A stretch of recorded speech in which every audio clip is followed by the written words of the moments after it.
I'm going to start with a very basic question. What exactly is PCOS? Would we say that is it multiple cysts in the ovary, or any woman with irregular periods means that she has PCOS? And what exactly are the symptoms that a lady should look out for to be suspected to have PCOS?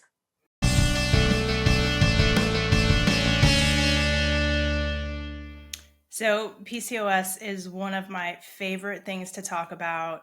PCOS is the most common metabolic disorder of women, and it affects 10 to 15% of us. So, it's something that all providers are exposed to. And the hard part about PCOS is that we don't know exactly what causes PCOS. We know a lot of the characteristics of PCOS. We know some features of PCOS that cause the issues, but we don't actually know the etiology of PCOS.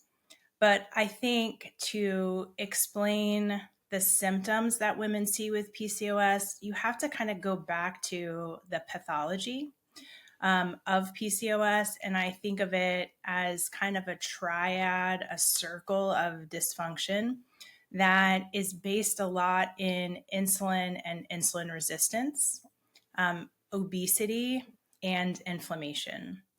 And when you get to the core of PCOS, that insulin resistance, the high insulin levels, they cause the body to gain weight, to have inflammation, and that in turn causes more insulin resistance. And both of those things cause elevated male hormones or androgens, and those things cause inflammation. And what happens on the level of our bodies is that the high insulin inflammation causes disruption at the level of the brain. So, normally, as women, our bodies are sending signals from the brain in this very coordinated, specific pulsatile way. And that hormone signal tells our bodies to make an egg every month. And when you have that triad from PCOS, the hormone signals from the brain are not coming in the correct way. And so we don't go through that normal cycle of making an egg every month.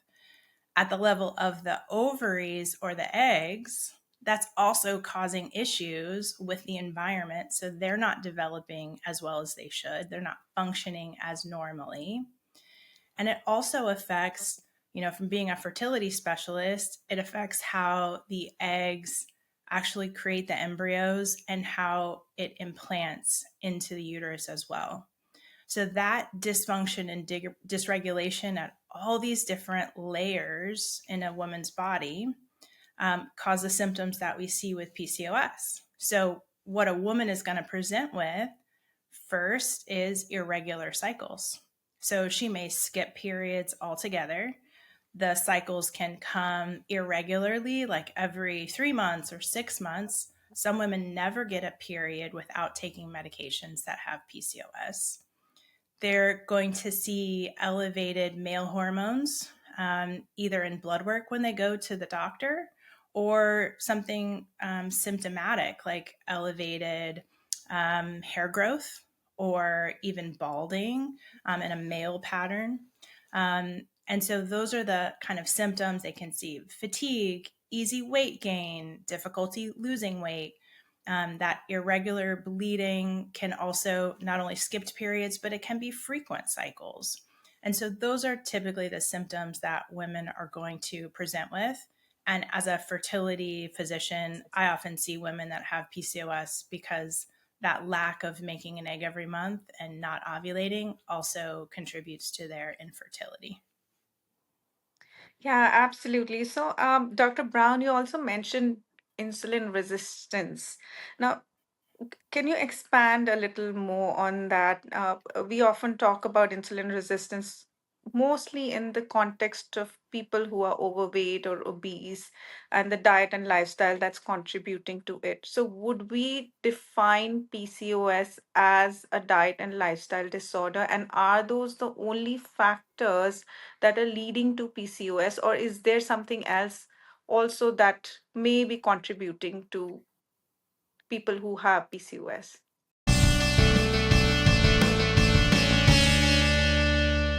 Yeah, it lifestyle factors matter, and they are the number one treatment, but they're not the cause. Um, so that underlying insulin resistance that women have with PCOS is what causes the dysregulation of the system. And when I watch like podcasts or experts talk about insulin resistance, it's always my favorite thing to hear the analogy that we use for insulin resistance and sensitivity, because I think it just really shows, that person's personality. My analogy is like a nightclub, and you want to think about, and I explain it to my patients this way, think about a group of people that really want to go to this fancy nightclub, right? They want to get inside, but the door is guarded by a bouncer, right? And your name has to be on the list to get inside the club. So, in this analogy, the club is the cells. So, let's say it's your skeletal muscle, and the glucose or the blood sugar are the people standing in line, and the bouncer and the list are insulin and the insulin receptor. And so when you have insulin resistance, think of it like the bouncer is there and it's preventing the people from going inside the club. And sometimes that's really important. Like, you need to protect the cell for whatever reason. And we'll talk about, I hope, some physiologic times for women that this is actually really, really helpful. But in excess, if you have such a resistance to get inside the club, inside the cell, now you have these people standing outside getting rowdy, right? So now you have all this blood sugar.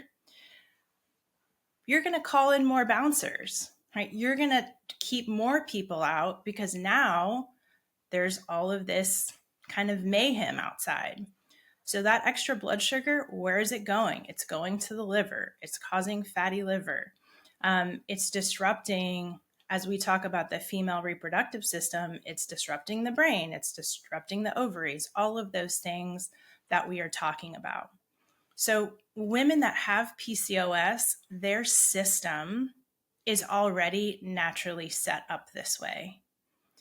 And we don't know exactly why, but if you think about it historically, the body, and I tell patients that have PCOS, it's actually created very beautifully for times of famine, for times of stress.